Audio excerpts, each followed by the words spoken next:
Televisa presenta.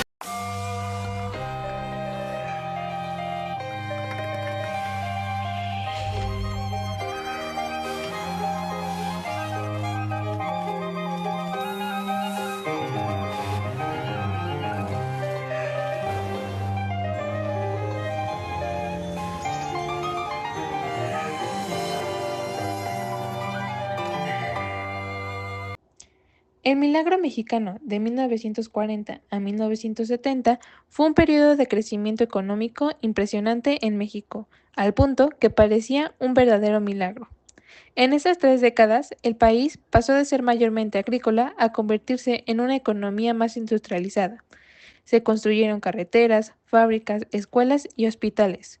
Hubo empleo, estabilidad económica y, en general, un mejor nivel de vida para muchos, aunque no todos se beneficiaron por igual.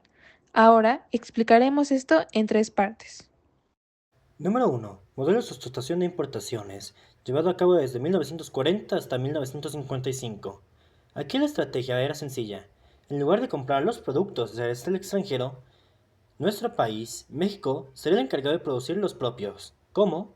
A partir de cerrar las fronteras a muchas importaciones y protegiendo a las empresas nacionales con impuestos altos a los productos extranjeros. Una estrategia llamada proteccionismo. Él invirtió en fábricas, infraestructura y apoyó a las industrias clave como la textil, la del acero y la automotriz. Aunque eso llevó al descuido del campo, se buscó el desarrollo de las ciudades y las fábricas. Un dato curioso aquí es que durante la Segunda Guerra Mundial, México aprovechó que muchos países estaban ocupados en la guerra para exportar materias primas a Estados Unidos. Esto le generó ingresos extra y ayudó a financiar su industrialización. Pero no todo era perfecto. Como las empresas nacionales no tenían competencia extranjera, no siempre se esforzaban en mejorar la calidad y bajar los precios. Asimismo, el campo, como fue mencionado, comenzó a quedar rezagado y olvidado, ya que el desarrollo únicamente estaba enfocado en las ciudades y muchos de los programas establecidos por Lázaro Cárdenas del Río fueron eliminados y destinados hacia las ciudades. Número 2. Desarrollo estabilizador, 1955 a 1970. Esta fue la época dorada del milagro. México crecía a un ritmo impresionante del 6% anual. Había poca inflación y los precios se mantenían estables. Es decir, si alguien tenía un empleo, su dinero le rendía más y podía planear a futuro sin preocuparse de que todo se encareciera de repente. Durante los gobiernos de Adolfo López Mateos y Gustavo Díaz Ordaz, se siguió impulsando la industria y la infraestructura. Se crearon instituciones clave como el ISSSTE para dar seguridad social a los trabajadores del Estado y la CONASUPO para regular los precios de los productos básicos y que la gente no se quedara sin comida. También se invirtió en electricidad, carreteras, hospitales y educación. A lo largo de estos años surgió el Metro de la Ciudad de México, actualmente el más largo de toda América Latina y uno de los más largos del mundo. Su construcción comenzó en 1967 con la línea 1 del metro, la actualmente conocida como Línea Rosa, que recorría desde Zaragoza a Chapultepec, inaugurada en 1969. A pesar de todo este crecimiento, no todos disfrutaban de los beneficios del mismo. La desigualdad seguía siendo un problema grave. El campo estaba olvidado y las oportunidades no eran las mismas para todos. Mientras en las ciudades algunos vivían cómodamente con acceso a trabajo, servicios y tecnología, en muchas comunidades rurales apenas sobrevivían. Y por último, número 3. Fin del milagro mexicano, de 1970 en adelante. Nada dura para siempre, y el milagro comenzó a desmoronarse en los años 70. Con el gobierno de Luis Echeverría, el Estado quiso gastar más en programas sociales y apoyar a los sectores más pobres. La intención era buena, pero el problema fue que gastó mucho más dinero de lo que tenía. Para financiarse, el gobierno pidió préstamos internacionales, lo que generó una gran deuda externa.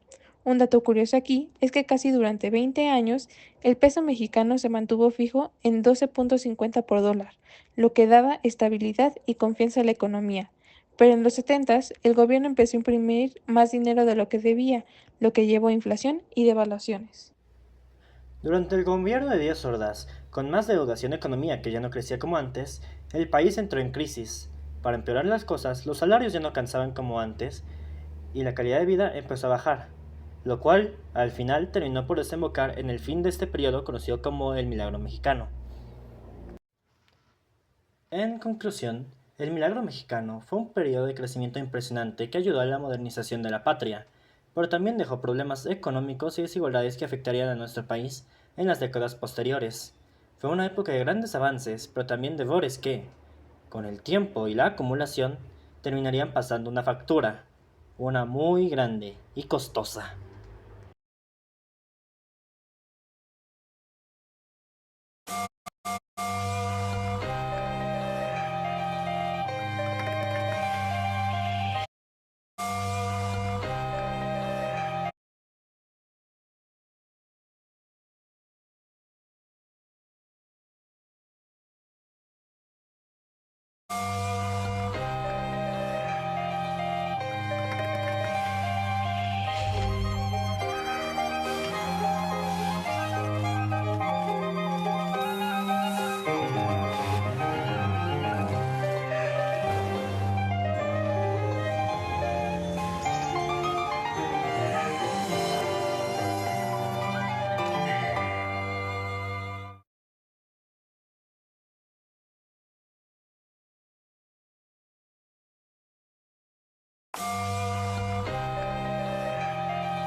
Prepárate para la gran celebración, porque te llevaremos toda la información